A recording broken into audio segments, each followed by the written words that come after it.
ദേവദുന്ദുബി എന്ന് വന്ന ഈ പാട്ട് സംഗീത സംവിധാനം ചെയ്തിരിക്കുന്നത് ജെറി അമൽദേവ് സാറാണ്. അദ്ദേഹത്തിന്റെ പാട്ടുകളായിരുന്നു കഴിഞ്ഞ വർഷം ആത്മ സിംഫണിയിൽ അവതരിപ്പിച്ചിരുന്നത്. തിരുമേനിയുടെ ആദ്യത്തെ ചിത്രമായിരുന്നല്ലോ എന്നെന്നും കണ്ണേട്ടനുള്ളത്.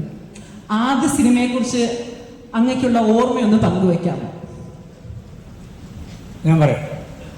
പിന്നെ എനിക്ക് ഒരുപാട് പുരസ്കാരങ്ങളും ഒരുപാട് അവസരങ്ങളും ജനങ്ങളുടെ അംഗീകാരങ്ങളും ഒക്കെ കിട്ടിയിട്ടുണ്ടെങ്കിലും ഞാൻ എല്ലാവരിലും വിജയിച്ചിട്ടുള്ള ആളാണെന്ന് നിങ്ങൾ വിചാരിക്കേണ്ട.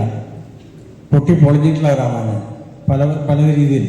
പക്ഷേ അവിടുന്നൊക്കെ എഴുന്നേറ്റ് നടക്കുകയും ഉയർത്തെഴുന്നേൽക്കുകയും ചെയ്തിട്ടുള്ള ഒരു ദൈവാധീനക്കാരനാണ് ഞാൻ. ഇത്ര പറയാൻ പറ്റും. ഞാനൊരു നൃത്തവും സംഗീതമൊക്കെ അറിയുന്ന നല്ലൊരു സുന്ദരിയായിട്ടുള്ളൊരു മോള് ഞാൻ പ്രേമിച്ചിരുന്നു. പക്ഷേ ഞാനൊരു ദിക്കിലെ ആശ്രിതനായിട്ട് ജീവിക്കുന്ന ഒരാളാണ്.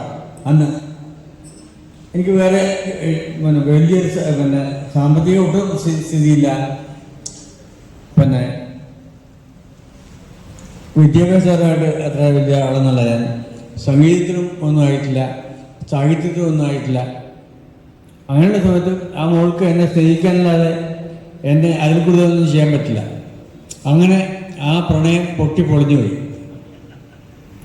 അപ്പോൾ ഞാൻ എൻ്റെ ഉള്ളിൽ വിചാരിച്ചിട്ടുണ്ടാവാം, ഈ ലോകത്തിൽ ഞാൻ ഒരാളാണെന്ന് തെളിയിക്കണം എനിക്ക് എന്ന് എൻ്റെ ആത്മാവിൽ ഉണ്ടായിട്ടുണ്ടാവാം. അങ്ങനെയാണ് ഞാൻ മുമ്പോട്ട് വന്നത്. ഞാൻ ഒരു തരത്തിലും എൻ്റെ ജീവിതത്തിൽ ഒരു മോളെ ഞാൻ ഉപദ്രവിച്ചിട്ടില്ല, ഒരു മോളെ ശാരീരികമായിട്ട് ഞാൻ വിഷമിപ്പിച്ചിട്ടില്ല. ഒരു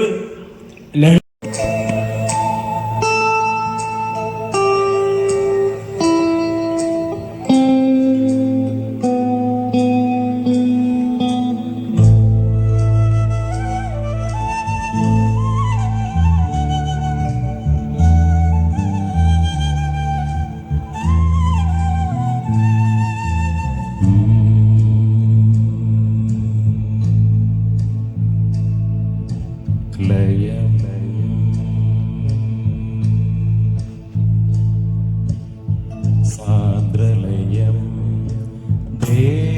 ദേവദുന്ദുബി സാന്ദ്രലയം ദിവ്യവിഭാഗ സോപാന രാഗലയം ദേവദുന്ദുബി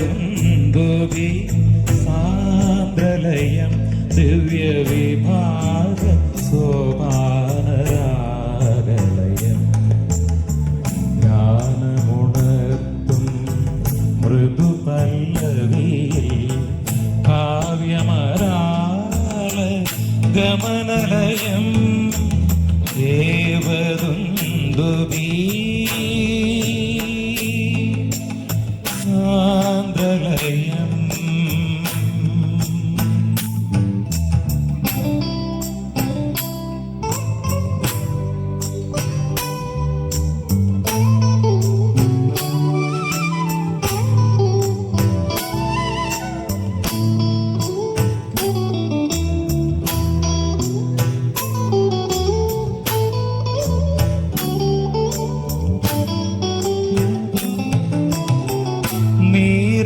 ഭാവം മരതകമണിയും സൗപർണികാതീരഭൂവിൽ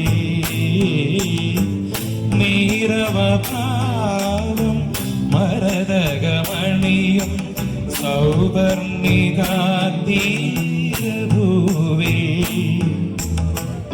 പൂവിടും നവമല്ലികാലതകളിൽ സർഗോന്മാ